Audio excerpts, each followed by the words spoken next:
So she has lots of areas to run. Come on, Ben. Okay, Ben, the bad guys are out there. You go get them, okay? No, right there. He says I'm retired. Ben, I'll give you a cookie. Oh, sorry. Thank you, Ben. Thank you.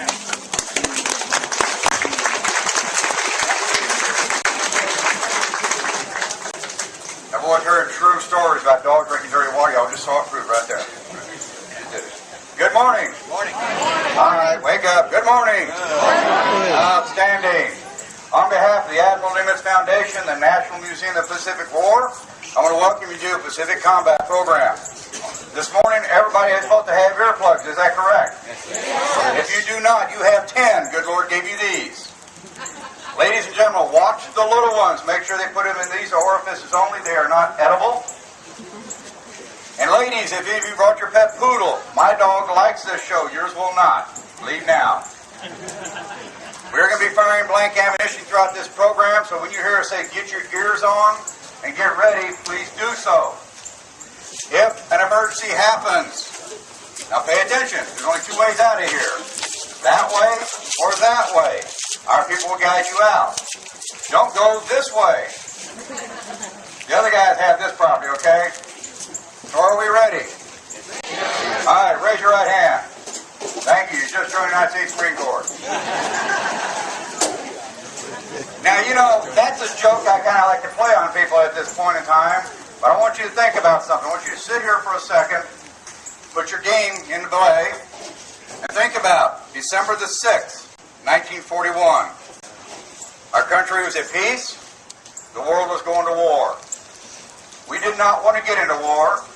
We had already told Britain that we will send you guns, planes, and ships, but America did not want to get into a shooting war. Japan invaded Manchuria. We put sanctions on them, and that really stopped them. Japan started attacking China. We cut off their oil and scrap reserves. That really stopped them. America did not want to get into a shooting war.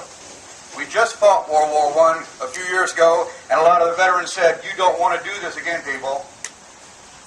Well, December the 7th at 7:45 in the morning, Japan bombed Pearl Harbor. Not knowing they could win the war, but hoping America would keep the stand, say, we don't want a part of this.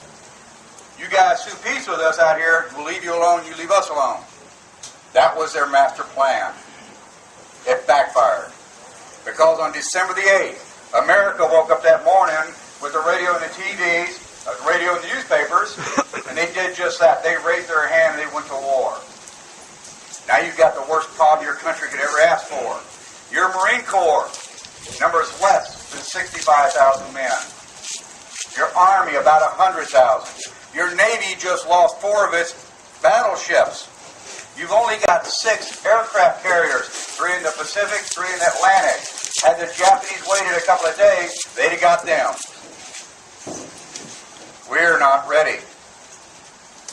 Admiral Nimitz, General MacArthur were picked to lead the charge back in to win this thing.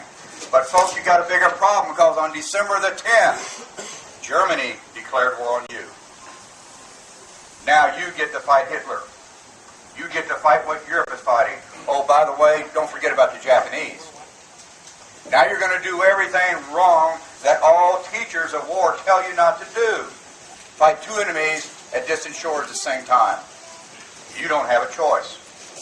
You are sitting today with me in this program out here dedicated to 8 million men and women that served in the Pacific Theater.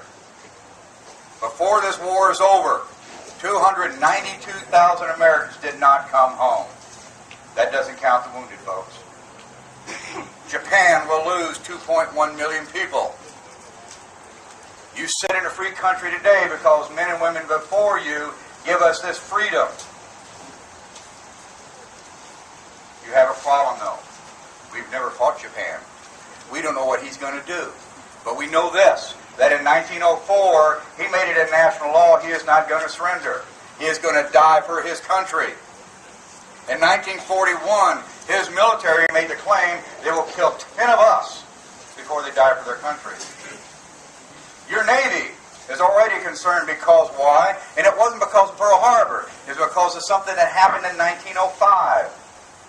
The Japanese Navy fought a little sea war with Russia. Russia was rated number 5 in the world in 1905 with the navies. Japan was number 15. Japan soundly beat them. Why did your Navy worry about that? Because your Navy was rated behind Argentina. It's 1941 and you're still not ready. So before we get into this, the first thing we need to do is learn the enemy. Know your enemy. おはようございます皆さん。お元気ですか？日本語かな？ English. Good morning, everyone. How are you all doing? Good.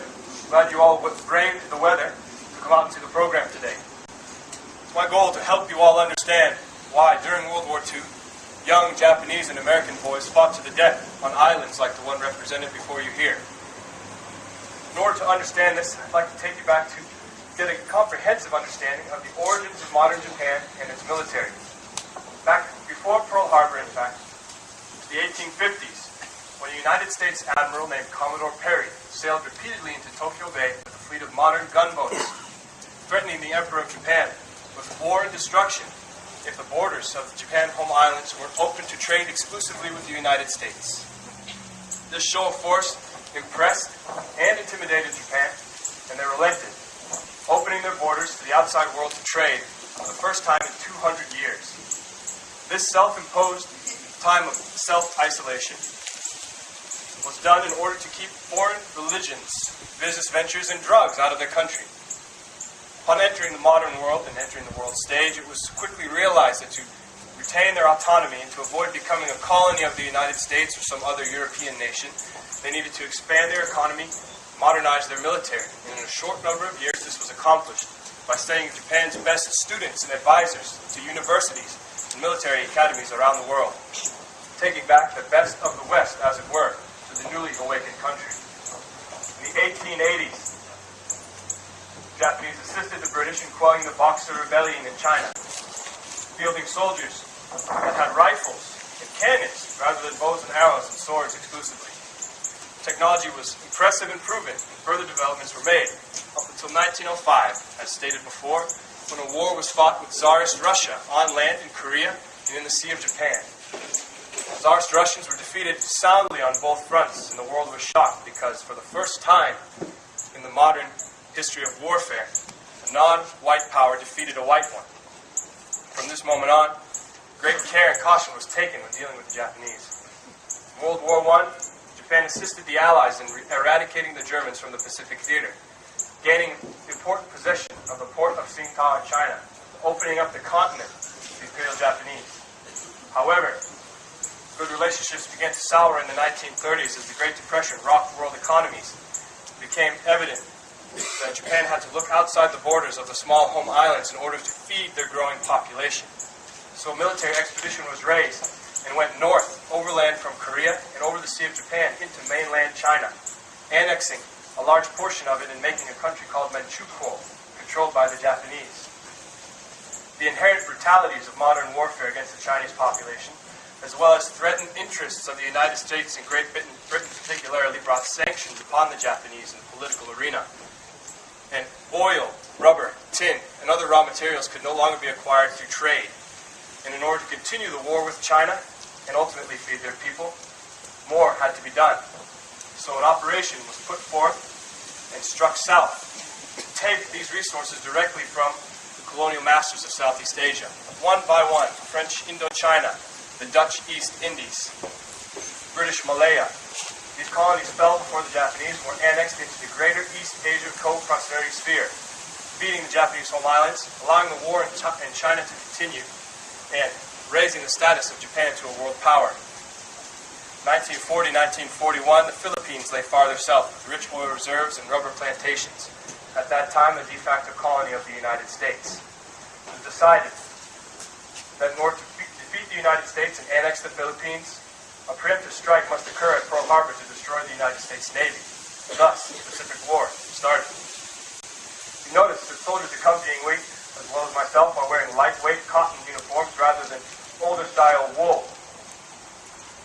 Very important because in the South Seas area of operation, temperatures are very austere, often in excess of 100 degrees, much like a Texas summer, but with more humidity.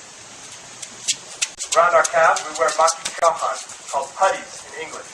World War I United States doughboys also wore these to assist their calves in marches, to keep debris out of their footwear and pants.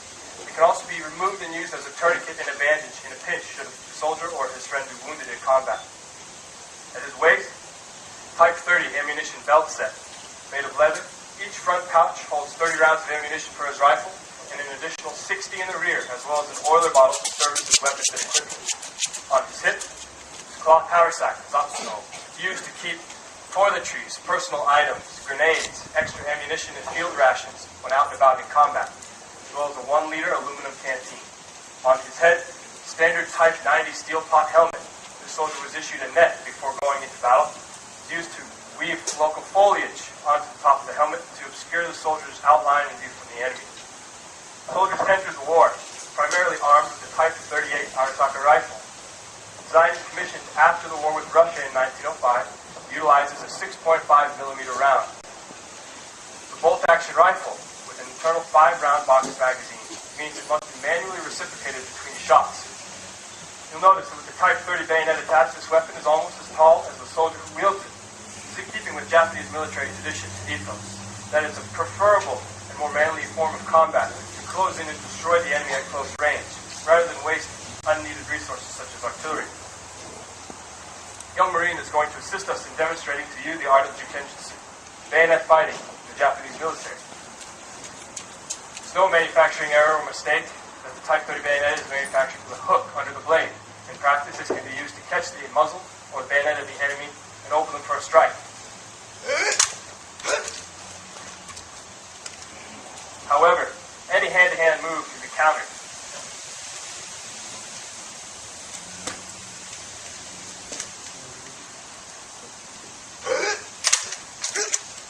It goes to show one that it's not the weapon that wins the fight, but the soldier who wields it. And in the 1930s, many contemporary armies, when caught, thought a lesson planned in boot camp would have their soldiers practice close order drill or shine their boots. Not so in the Japanese Army and Navy. Soldiers were continuously drilled on how to defeat the enemy with tooth and nail, buttstock, and bayonet. In 1939, soldiers on the ground fighting the Chinese and occasionally skirmishing with the Soviets in the border of North China asked for more firepower for the individual. Thus, the Type 99 rifle was issued to troops in the shooting war. Uses an upgraded 7.7mm rifle round, comparable to the United States 30-06 rifle cartridge. You notice that this weapon is much shorter than the Type 38 as seen, for 2 reasons: ease of manufacture, less material, and ease of use in close combat in urban areas or wooded environments. I'm going to demonstrate firing this weapon for you now, so please utilize your ear protection at this time.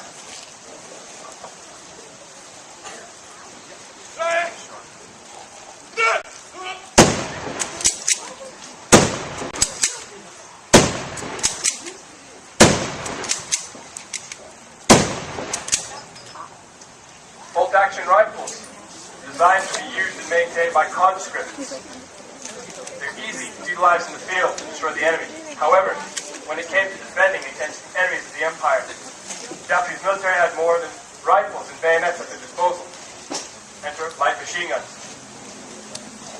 1939, culmination of light machine gun weapons development enters the war. Utilizes the same 7.7mm rifle round as shown in the rifle, fed by an inverted 30-round box magazine. The sights of this weapon are offset to the left so that the carrying handle and magazine do not interfere with the soldier's view of the target downrange. This weapon is manufactured with a bipod on the front of the weapon and a monopod on the rear to assist the soldier in firing from prone position or defensive works, as one firing laying down is more accurate and inherently less of a target than one shooting from the hip. Unique to this weapon, as well as other Japanese light machine guns of the period, inclusion of a bayonet mount. Why equip a light machine gun with a bayonet mount, you may ask? Well, aside from the martial boost it gives the soldier, confidence, if you will, it can be used in close quarters to finish off those who would continue to resist. However, being by nature a light machine gun and weighing over 20 pounds, it doesn't make the most effective bayonet delivery device. On the contrary, an excellent light machine gun. Who would like to see this weapon demonstrated? Okay, hold it. Go ahead.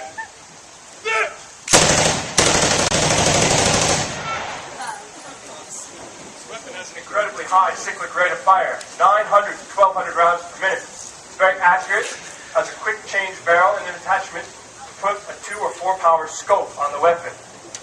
Japanese firepower. Again, thank you all for coming. Next, you'll receive a rundown on American weapons, equipment, and training techniques at the start of the war. Thank you.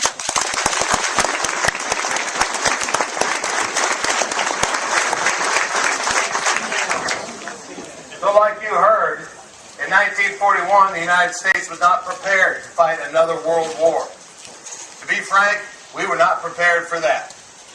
We're obviously going to need some more Marines, aren't we? Well, we've got a good way to make Marines. It's called boot camp. And I need a volunteer. Right there in the yellow shirt sitting on the end. In the yellow shirt on the end. Yes, you. Maybe this is my volunteer. Come on down. He may find it's the worst mistake he's made today.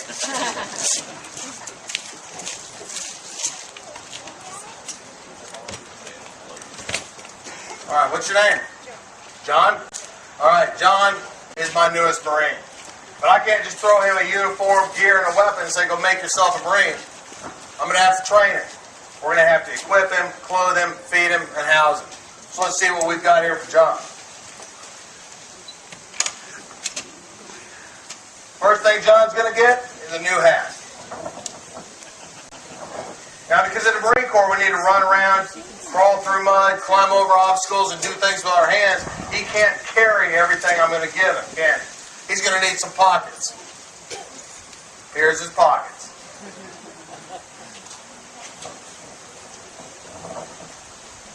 There you go. You know how to hook that in the front? All right. Now, I may give him more than what he can put in just those pockets. If I do, that's all right. Here's some more pockets.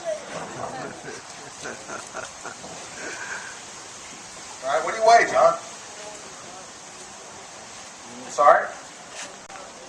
About 80 to 85. Well, this is a shade under 40. All right. John, don't let the girls kid you. That is not a purse. You're also going to need one of these. Whoops. Let's not forget about that. Okay. And have you had breakfast this morning? You have. Perfect. I got you covered for lunch. And there's something to cook it in.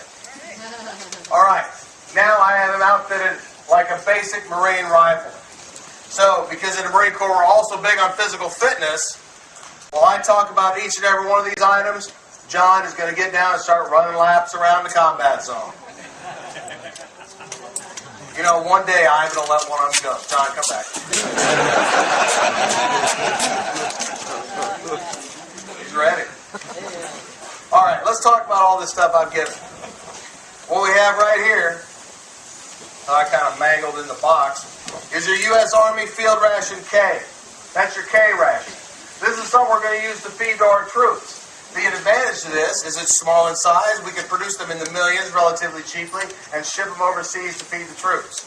Hopefully, we can give them 1 or 2 of these a day and supplement that with a hot meal. When he does get that hot meal, here's what he's going to eat it in. His mess kit. He's going to take it everywhere he goes. When he gets that hot meal, the top comes off. One side has a handle, one side doesn't, and that will become his serving tray. Now, like I said, the idea is we're going to feed these to the troops 1 or 2 a day and supplement with a hot meal. In reality, the troops would eat these for weeks on end, because that's all we could get to them in many cases. Here's what's inside.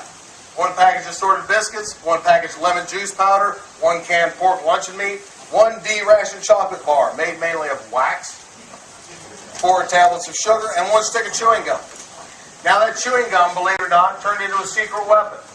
We like chewing gum here in the United States, so we included it in the rations. What that's going to do for our troops is give them something that they can chew on and keep their mouth from getting dry. Also, in the middle of the night when they're trying to stay awake in that foxhole, it's loaded with sugar, so it's going to help them out in that regard.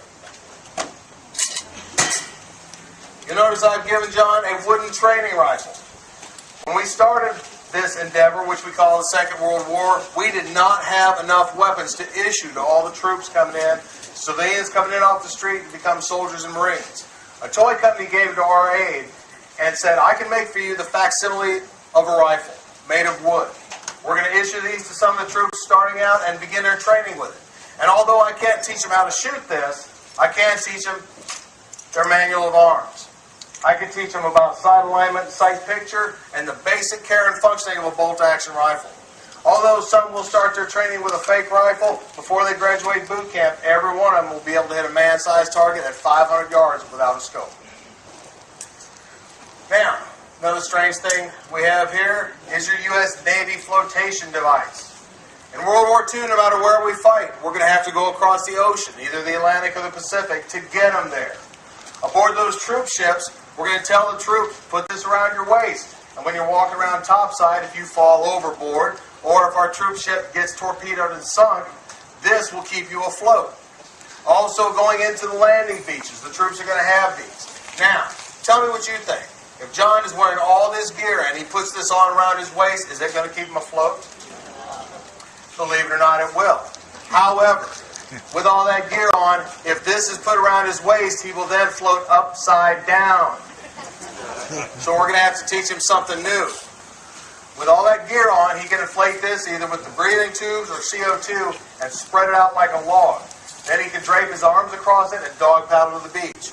He's not going to get there fast, but at least he can get to the beach alive. And that's what we need. Item I chatted John about a little bit is this. Not a purse. What this is, in fact, is your U.S. gas mask. After World War I, the Geneva Convention convened. During that, it was agreed to that poison gas would not be used. The Japanese did not ratify the Geneva Convention. That means they didn't agree to it. They didn't agree to the terms. So we don't know what they're going to do.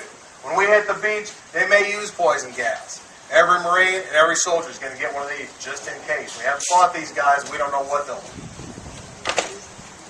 Let's take a look at that house on your back. What we have here is the M1941 pack system. The M1941 pack system is better than what we had before in the First World War. It consists of an upper and lower pack.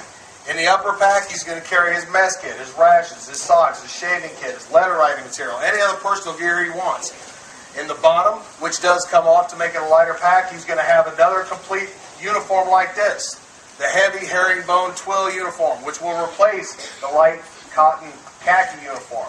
This is going to stand up better, and that's what we're going to use to fight World War II in the Pacific with. Also in the lower pack, he'll have another set of boots, or as we call them, our boondockers, along with any other personal gear he wants to carry.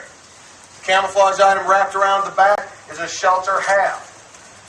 John and I are a two-man team, smallest unit in the Marine Corps. So while he's going to carry one shelter half, I will carry the other shelter half. When we get to where we need to camp out, we'll button them together, and that'll keep us out of the rain. Also located on his back is a small shovel called an entrenching tool, or E-tool for short. John, reach over your shoulder and grab that, would you? Now you can see that doesn't work real well. In this case, like with all this gear, we're going to use the buddy system. When we get to where we need to dig, I can reach up to my buddy's pack, pull out his E-tool, and I can start to dig immediately while he guards me with his rifle. Once I become fatigued, we can trade off. Ready to drop that pack? Yes, you are. Come on.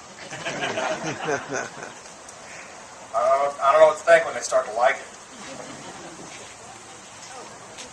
Nope, keep that. All right, what we're left with here is the basic fighting equipment of the Marine rifle. This is the basic combat load. Once he gets to where the fight is, he can drop his pack, go on into combat, move faster with less equipment on. Let's talk about the helmet. Now, the helmet is different than the first one you saw here. The flat hat that we wore in the First World War, or properly called the Kelly helmet, did a good job protecting from falling debris. But World War I was a trench war. World War II is going to be more mobile.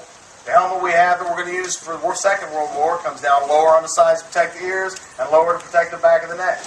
The United States is also the only country to develop a two-piece helmet system. The liner can be taken out and worn behind the lines or on maneuvers, and it'll keep the sun and the rain off. The hot, heavy helmet can be set aside. Save that for combat. The helmet itself does a good job protecting from falling debris and shrapnel, but it does not stop bullets. If a bullet enters here, it exits there. Or if the Marine's having a really bad day at work, a bullet can enter, bounce around and spin and exit somewhere else. Does not stop bullets. On the good side, it's also a tool. If he loses his shovel, this becomes his shovel. He can wash in it. He can cook in it. He can shave in it. Aboard those troop ships coming overseas, for many guys who've never been on a boat before, this becomes their emergency evacuation device. I'm sure you take the liner out first. M1 helmet system. The load-bearing equipment he has, also known to the Marines as 782 gear, because the form they sign it out on is Form 782, consists of a heavy canvas. Different than what our enemies use. Our enemies in Germany and Japan are going to use a lot of leather. Well, in the tropics, leather does several things. First, it gets wet and it stretches. Then it shrinks as it dries. Then it cracks. Then it rots. Our canvas is going to hold up a little better than that. It's cheap to produce, and we can make it in the millions. The 10-pocket cartridge belt around the middle is essentially the same as the one we carried during the First World War. It has 10 pockets to carry various amounts of ammunition depending on what weapon you have issued to you. The suspenders made of the same material go over the shoulders. They do a good job taking the weight off the hips, but most Marines would discard them because they are so easily entangled they have a tendency to fall off the shoulders. They're also part of the pack system. That's what holds the upper and lower together. So oftentimes you see Marines running around with only the cartridge belt because the suspenders have been left on the pack or discarded. On his right hip and on my left, you see a canteen that holds a little over a quart of water in a carrier made of that same material. Now, this material doesn't have any insulative qualities, so that little over a quart of water is going to be hot. If it's 100 degrees on this beach, it'll be 110 in that canteen. John and I are going to get to learn to like that because that's all we've got. This rig was designed to last for a day in combat. They found out in reality it would last about 20 minutes. So many Marines would get a second or third canteen so he could carry more water. The last item, which I have here on my right, and John has on his left rear, is the one item that defies the rule. We're going to try not to share that. The reason why is that is our medical pouch. If John and I hit the beach, and we each have our medical pouch with our bandages in there, if I get hit, and he uses his bandage to wrap me up, what's he going to do when he goes on down the road if he gets hit? He doesn't have it. So we're going to try to hang on to that. If we have to use it on our buddy, we will, but then we're going to find another one. We want to keep that with us. And there you have the basic fighting equipment of a Marine in the Second World War. You can go ahead and see that. You take it off the use rate. Hold on. Now there's one more thing John's going to need before you carry on to your next phase of training. Something every soldier, every Marine, airman, sailor has is a set of identity discs. So we're dog tags. What I want you to do is take that over to the dog tag machine when the show's over, and it'll put anything on them you want. Alright. Give them one, folks.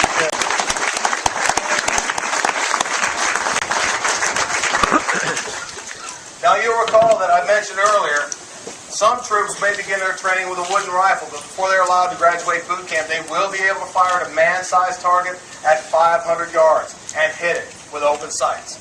That's quite a feat of marksmanship. What most of them are going to accomplish it with during boot camp in the Second World War is this. The 1903 Springfield rifle. 1903 gives you the designation. It is a World War I weapon. It's a 5-shot bolt-action repeater, very similar to that our enemies have. However, we think ours is a little bit better. The 1903 fires the extremely powerful 30-06 cartridge from a 5-round stripper clip. It has a very slick and fast action. It's world-renowned for accuracy, so much so that it soldiered on through the Second World War and was issued in limited numbers even into Korea. It's a good weapon. It's loaded from a 5-round stripper clip, like I said, which is placed in top. The rounds are then pressed down into the magazine and the stripper clip is removed. It's very simple, pretty quick. The bolt is sent forward and locked, and at this point the weapon is now dangerous. Because of that, I have a device on the back called a safety. On one side, this lever reads ready, and when I flip it over, it reads safe. If I stand it up, it'll also place the rifle on safe, and it'll impede my sight picture. I can't see the target because the safety's up. Basically, the designer is telling me, hey, stupid, take your safety off. I'm now going to demonstrate the 1903 Springfield rifle. Oh, one other thing about it, you'll notice the 16-inch bayonet. That was standard issue at the beginning of the Second World War, but before the war ended, they decided to cut that down to 10 inches. Makes it lighter, easier to transport, and doesn't tangle on everything you walk past. Put your ears in.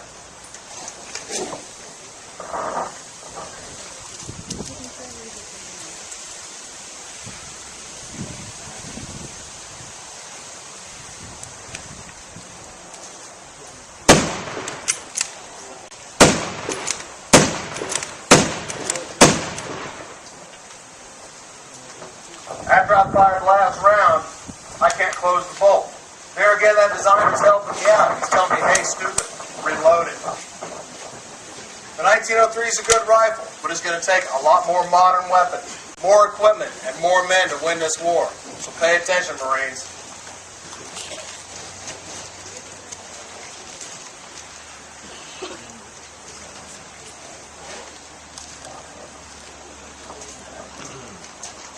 Ladies and gentlemen, this is the automatic pistol, caliber .45, M1911A1. Designed by firearms genius John Moses Browning, it was adopted by the United States military in 1911 as a standard issue service pistol, where it served until 1985. To this day, United States Marines still carry it into battle, though as a more modern and a bit more tactically efficient model. Why? This weapon is tough, it's hard-hitting, and it is an extremely valuable asset.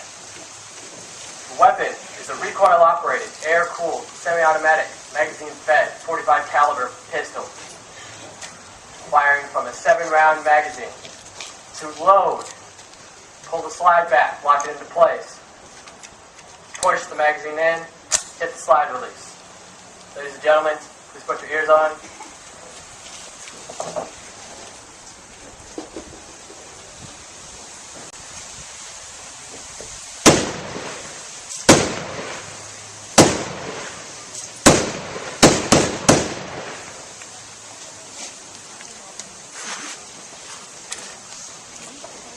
Ladies and gentlemen, the M1911A1.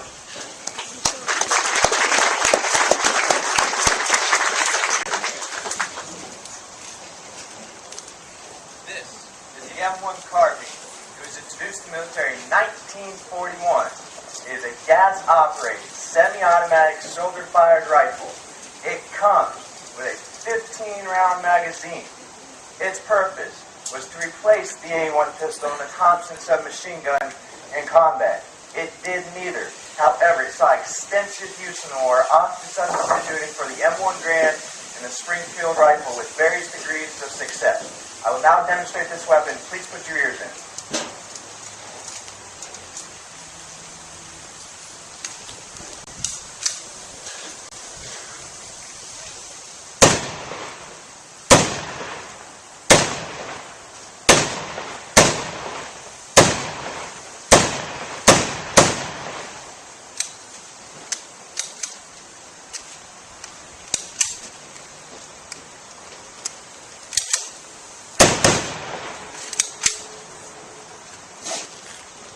Ladies and gentlemen, the M1 carbine.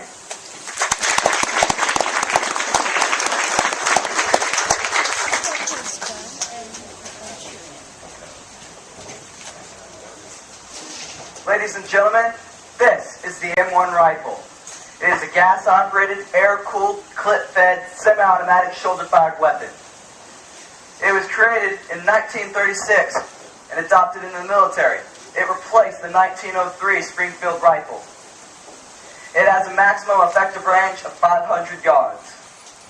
The military thought it was so effective that they had created over 5 million during World War II. We will now demonstrate this rifle. Please put on your ear protection.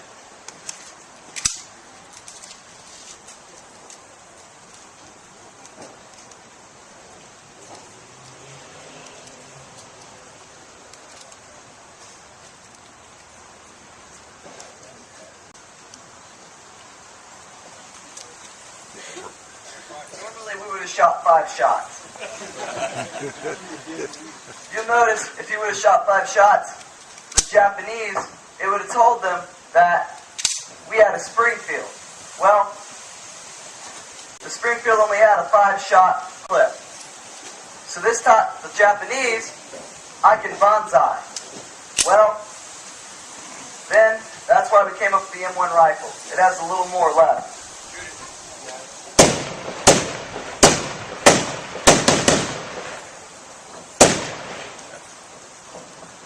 It has an 8-round clip. You'll notice the ping that you heard at the end of all those 8 rounds. This soon also told the Japanese that we were out of ammo and that they could banzai. We came up with a trick for that too. Let's say me and my buddy here are a 2-man team. He fires 4 rounds, I fire 4 rounds. I take this empty clip. Sounds the same. Ladies and gentlemen, the M1 rifle.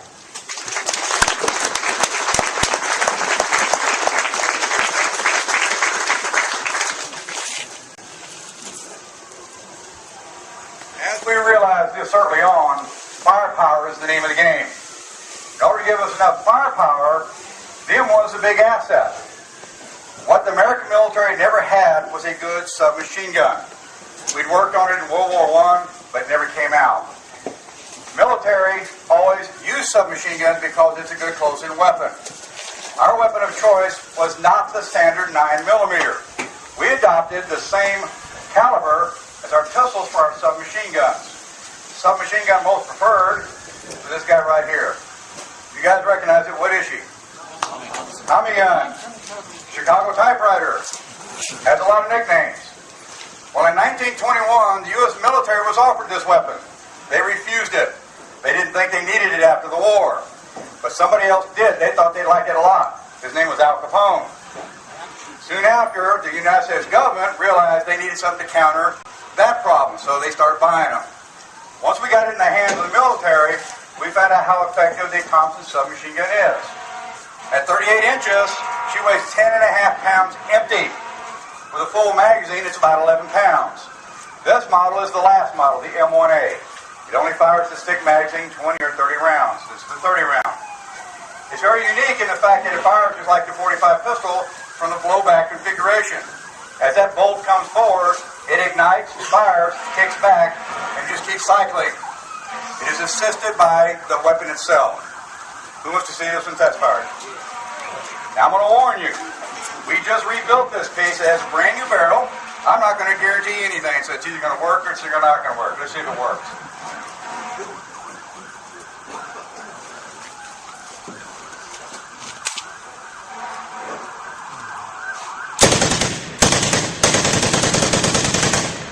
It works.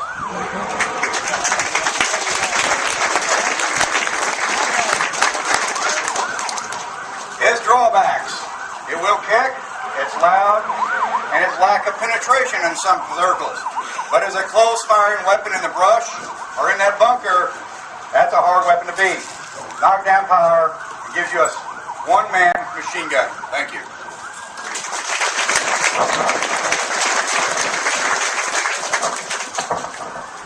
Tommy goes the baby. Well, here's its daddy. This is the BAR, the Browning Automatic Rifle, adopted in 1918. Now the BAR is good for 3 things. Number 1, it is a machine gun, a walking machine gun. Number 2 is its knockdown power. It fires a 30-06, same as the Springfield and M1 rifle. And number 3 is its penetration. Because of the BAR's heavy barrel, I can fire what is called the black-tipped AP round. That stands for armor piercing. And with that, I can penetrate thin-skinned vehicles, concrete bunkers, and anything else in between. But you do have to have a lot of ammunition to do so. The BAR is 47 inches in length, and it weighs 19 pounds, bipod and carrying handle included. It can fire up to 500 rounds per minute. That's called its cyclic rate. However, there's a catch in this. You continue to fire at that cyclic rate, the BAR will get so hot that its barrel will turn red and bend. That's called warping the barrel, and when you do that, you lose your BAR because Your only issue with one barrel, and you can't take it off. So, when I qualified for this weapon, I fired 3 to 5 rounds per trigger squeeze, about 40 to 60 rounds per minute. It will get hot and smoke all day, but the barrel will not bend. The maximum effective range for the BAR is 600 yards. Basically, if you can see him, you can hit him. Because you fire the BAR from the rear side ladder leaf and the front side blade. It's only as good as your eyes. BAR is air-cooled. You fire from the open bolt position, thus air can enter the breech and cool the barrel. It's gas-operated. Gas-operated simply means bullet goes down the barrel. It goes into this gas tube right here, compresses the recoil spring, and drives the operating slide to the rear, causing a cycle of operations: unlocking, extracting, ejecting, chambering, feeding, cocking, locking, and firing. BAR is magazine fed. On my body, I carry 240 rounds of 30-06, and it comes in 12 20-round box magazines.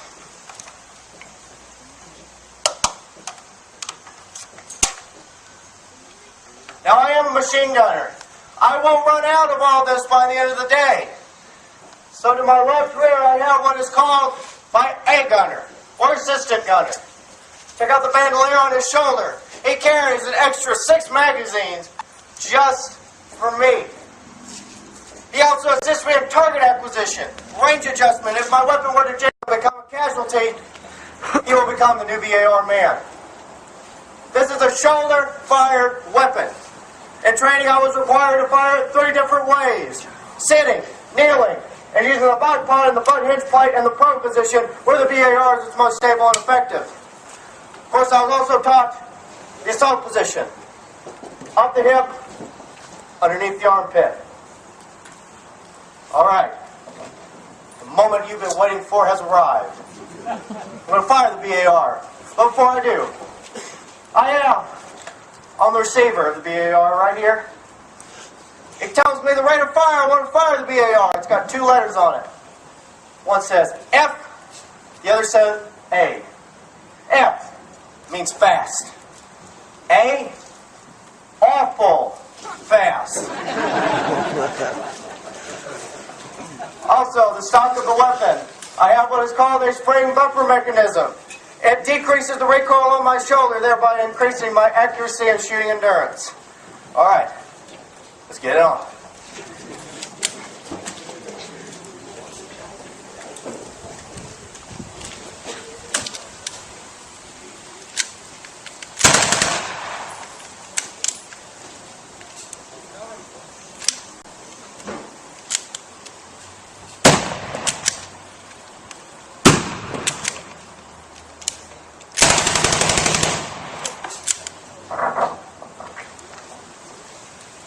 I got him!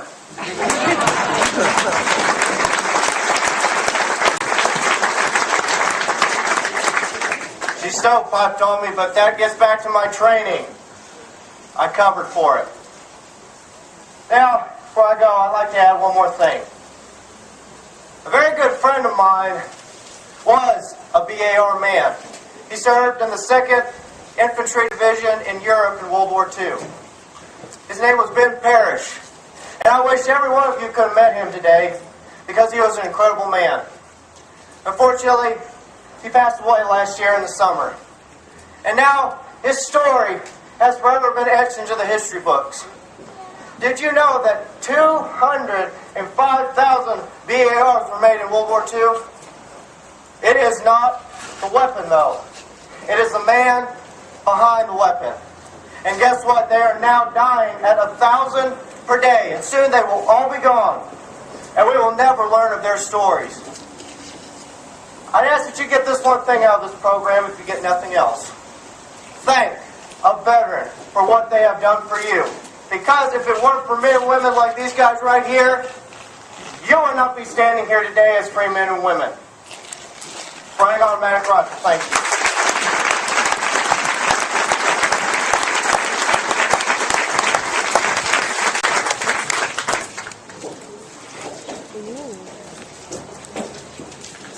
all the weapons you see demonstrated this morning have been personal or individual weapons and sidearms. So does anybody feel like getting into something a little heavier? Yeah. All right, let's do that. We're going to talk about a new category of weapons here, where before we would talk about the ability to shoot targets like a man-sized target and effective ranges in terms of hundreds of yards or even tens of yards.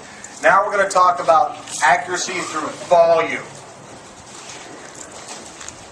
What you see standing behind me, this Marine is holding a 1919 A4 Browning .30 caliber light machine gun. It's so light it weighs 30 pounds. And although one Marine could run around the battlefield with this and employ it, because of the other associated gear that goes with it, such as a traversing and elevating mechanism, tripod, ammunition, all that stuff brings the combined weight of this weapon to over 50 pounds. The new category that it falls into is called crew serve. It is a crew serve weapon.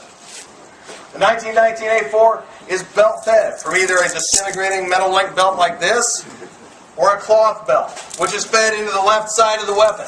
As it fires, the empty cartridges fall out the bottom. The empty links or belt is expelled out the right side. Fires, like I said, at the cyclic rate of fire of 450 rounds a minute, and they can continue that all day long. The barrel is very heavy, weighing over 10 pounds, just the barrel itself. It's air-cooled. The effective range of this weapon is over 1,200 yards. Now, why can we reach out that far? Like I said, each round it fires is not inherently that accurate, but accuracy through volume. In combat, we're going to use it to fire over the heads of our advancing troops or to their flanks. We're going to put fire on the enemy, make them keep their heads down, and hopefully, before our assault troops have to close in and finish the job, we're going to inflict as many casualties as possible. We're not going to demonstrate this today. Thanks. Now, like I said, this is a light machine gun. Everyone who's been affiliated with the military knows that if you have one weapon or piece of equipment that's called light, you're going to have another one called heavy. So if you direct your attention to the Jeep behind me, what you see mounted on that hill mount is the M2 50 caliber Browning heavy machine gun. Very similar to its smaller cousin. It is air-cooled. It fires with a cyclic rate of fire of about 450 rounds a minute. It is belt-fed and fully automatic, but there the similarities end. Normally it is not carried around the battlefield by a crew of men which service it, but is mounted on aircraft, vehicles, and boats, because the gun itself weighs over 70 pounds. It's used to destroy targets past 2,000 yards, such as aircraft, vehicles, and boats. Pretty much anything you point it at, you are going to destroy it. If you look around an average city block, you won't find anything on that city block to hide from it behind. It'll easily penetrate cars, trucks, trees, rock, masonry, dirt embankments, brick buildings. You name it, the 50 caliber will punch holes in it. When you get done after the show, come take a look at this armor plate up here. The 50 caliber has easily penetrated. Watch the young ones because it is sharp. Why don't we see what she'll do?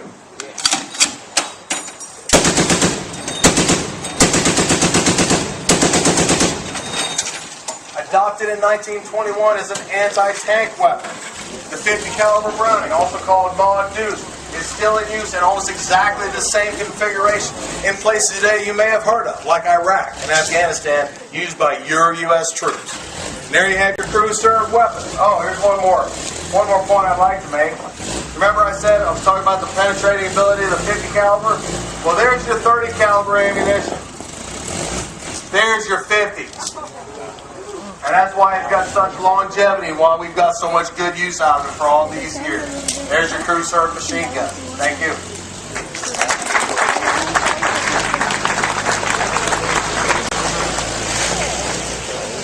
Been having trouble getting over that. Pacific War is an island war. That means we've got to get our troops on the ships on the islands. To do that, we have to use some special vehicles, too, which we have out here in front of us.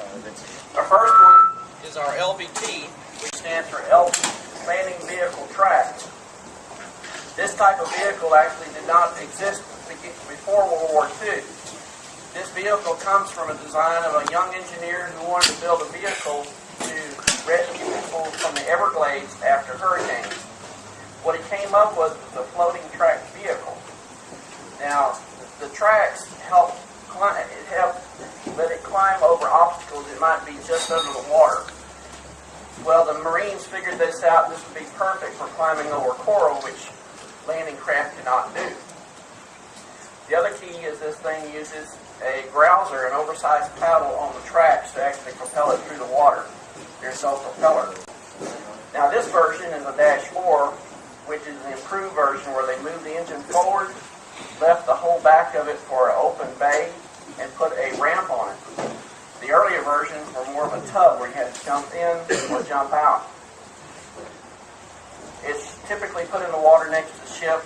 The troops would climb into it. It would paddle itself to the beach 5 to 6 miles an hour, climb up on the soft sand, drop the ramp, and the troops could go out on either side using the vehicle as cover. Now it is mild steel. There's no armor to it.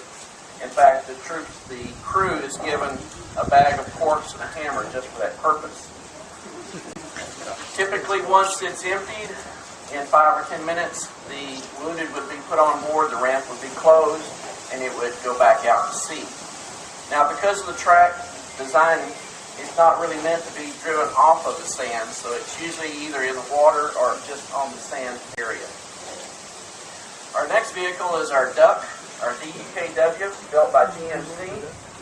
Basically, that is a 2.5-ton deuce truck frame with a watertight boat-like body built to it. It uses the same engine, a 6-cylinder, 90 horsepower gasoline engine. It's all-wheel drive, 6-wheel drive. Can carry 10 to 20 troops inside, a crew of 2 to 3. Now you'll notice the little arrows on the side of the vehicle.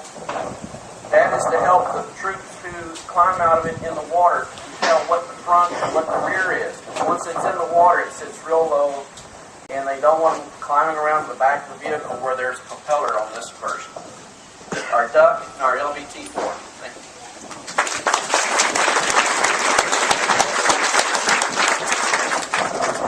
By 1944, the war was going better for us, but we soon realized we have hundreds of islands to take.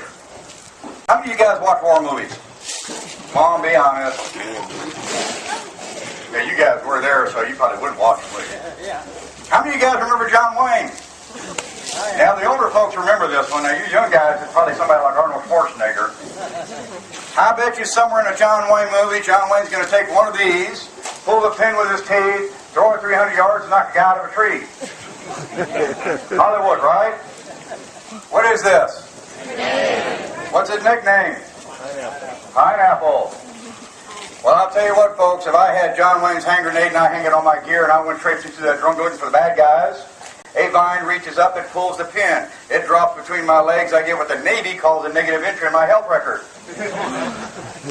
If I give John Wayne my hand grenade, he pulls the pin with his teeth. He meets the newest member of the Navy called a dentist. That's a bomb. I carry 6 to 8 of these on my body. I don't want that pin coming out that easy. Therefore, Hollywood doesn't show you that it's got a little clasp on it. It's got pinned back. You bend those pins.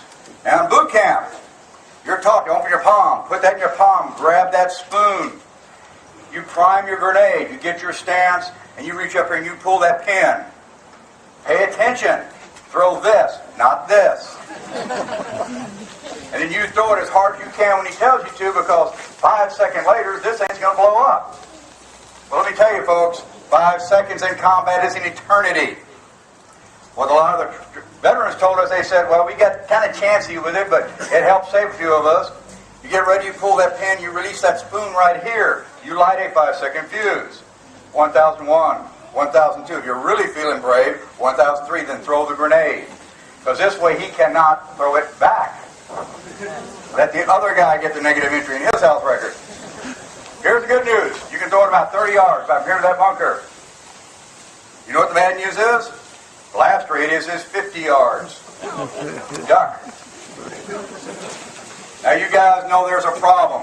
That and Hollywood is not going to knock a guy out with a machine gun in that bunker.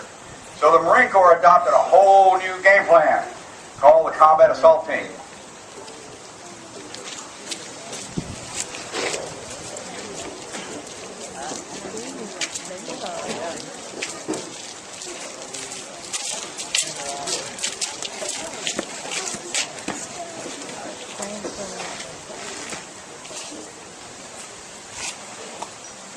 1943, we were facing a new threat called defensive positions. The Japanese began to build fortified positions to counter that threat. So we established what we call a combat engineer assault team. The engineer assault team carried weapons only organic used in battalion. They were special weapons. The fortified position we had destroyed could be as simple as a gun emplacement, machine gun pillbox, a large bunker, and particularly reinforced caves. We had to knock them out. So we developed a concept called blowtorch and corkscrew. The team consisted of a flamethrower, that's the blowtorch. That apparatus weighs 70 pounds. It will shoot out a flame 20 to 50 meters as you were 20 to 50 yards, depending on the mixture of fuel. The heat, 2200 degrees. How does it kill? 3 ways. We burn the enemy, obviously with a flame. We suffocate the enemy. If we can't reach him by the flame, it will suck all the air out of that position, replace it with deadly carbon monoxide, and you become a casualty. And thirdly, called blinding. That enemy was feared by the Japanese. When they saw you coming, they would close all the ports on their bunkers, therefore blinding themselves. It was made our job a lot easier. Now, the concept of this team was to blind, burn, and blast. We'll talk about blinding and burning with this flamethrower right here. How does it work? You have 2 groups. You have the tank group. You have 2 large tanks. Together they hold 4 gallons of flammable liquid. It can be gasoline, aviation gasoline, oil, diesel. You can put thickeners in it, stir it up, and become napalm. Napalm will increase the heat, the range, and the accuracy. The small tank, that's the compression. Compressed air and nitrogen. Once you turn the valve, the entire system is under tremendous pressure. The next group is a gun group. You have the fuel hose. You have a valve lever that releases the flammable liquid under pressure so you can soak the target. Your trigger, that ignites the firelight and ignites the fuel. Of course, you have the muzzle for accuracy. That is your flamethrower. Thank you. Next is the corkscrew. He's a demolition man. He carries 22 pounds of TNT in the South. 8 2¼ blocks of TNT with detonating material. His job is to try to get the South into the opening. If he gets it in, he will probably collapse the bunker. If he doesn't get it in, you're going to create tremendous overpressure that the men on the inside will die of concussion, overpressure, become casualties. That is the corkscrew and the blowtorch. Thank you, guys.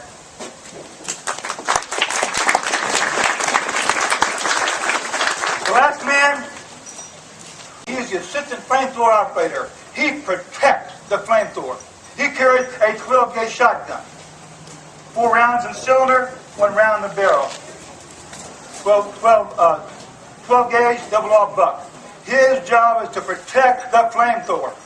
If he goes down, he becomes a flamethrower operator. Range of that weapon is the same as a flamethrower, 20 to 50 meters. Anybody trying to get out of that position, he will cut them down on entrance, and on exit, he will protect the flamethrower. We have not demonstrated the shotgun.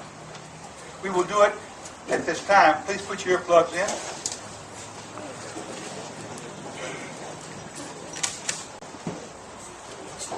Demonstrate your weapon.